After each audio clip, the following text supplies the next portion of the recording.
கொஞ்சம் நேரம் இல்ல அங்கிருந்து அவனும் வரமாட்டான் அங்கிருந்து இங்க காலையில பொண்ணு எல்லாம் இப்படி வருவாங்க அது என்ன பண்றேன் அது இது குழம்புக்கு குழம்பு பண்ண என்ன பண்றேன்னு நீங்க கேட்க கூடாது நான் விட்டு மட்டும் கேட்டுங்க என்ன பண்ண எனக்கு தெரியும் தெரியல முன்னாடி எனக்கு தெரியும் எனக்கு தெரியும்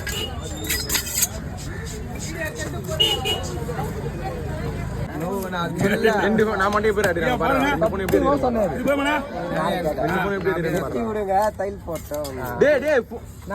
நீ ஏன்டா தொல்லை குத்துனே நீ ரொம்ப தொல்லை குத்துங்கிறான்டா இந்த பையன் எல்லாரும் அளவு ரெண்டு பேர் பஞ்சாயத்து தாங்க முடியல அதனால அவரு